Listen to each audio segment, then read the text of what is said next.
તમે યાદ કરી લો. મીરા નિવાડમાં એકલી છે, પણ એની માને કહી દીધું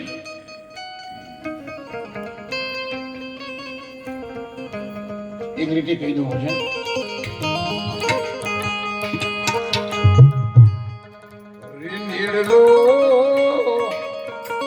લગાડ્યો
करता मैं कर मत भूल, उम्र तेरी चली जाएगी और पड़ी रहेगी.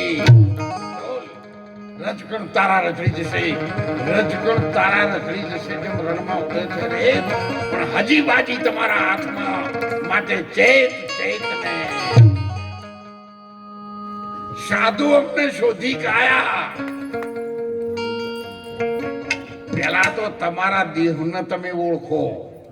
મોય કેટલી ભગવાને કિંમતી વસ્તુ મૂકી છે, અને વૈતરું કરવા માટે હાલ્યો નહીં. આપણી ફરજમાં આવે એ બધું કરવું પડે. હું પેન્શન પાત્ર નોકરી નહીં કરી. અત્યારે 57 વીઘા જમીન છે, બધી ભાગીદારો પાસે ખેડાવું છું, નોકરી કરું છું, સમાજને સુધારવાનો મારાથી થાય મજૂરી કરું છું. અમારે હગવાલા છે, અરે અમારે બાબાના સસરા છે, આ બધા હગવાલા નહીં. તમારે સી અમાર નહીં તો મને આ નરવાઈ મળીને તમે કેમ કોઈ ના કર્યું હે? પણ હું ને આરામ જ છું ને. આજકાલ કરતા હોણા તારા ભાઈ ગોદરે બેસી જાય બોકડામાં આખા ગામની ઓર રાખી. ફલાણે ઓમ થઈને આ છોડી, ઓમ થઈને આ ભેટનું મોટું ઓમ હતું. ડોહા આખી જિંદગી તારા ઘરની ઓર રાખી, એવા આખા ગામની હુકમ રાખી. 90 ઓર થયો હોય સાહેબ,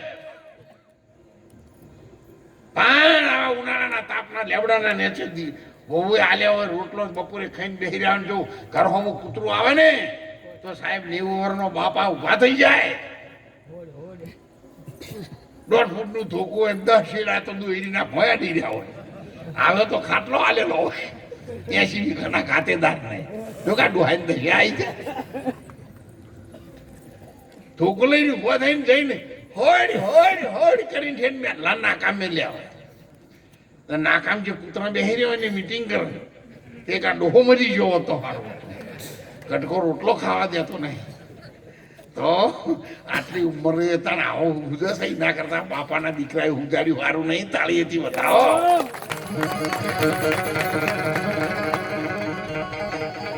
અને એટલા માટે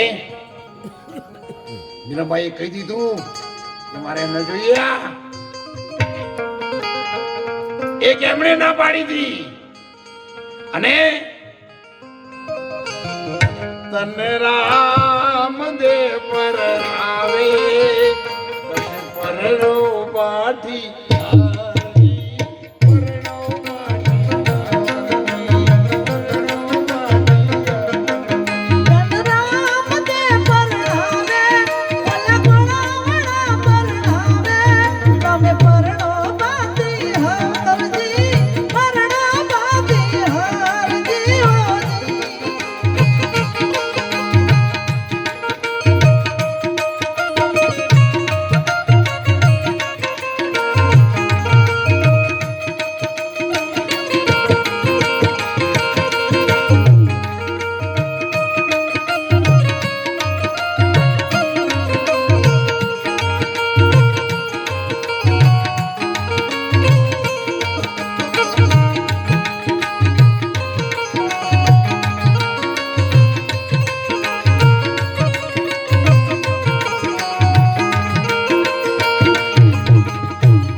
God.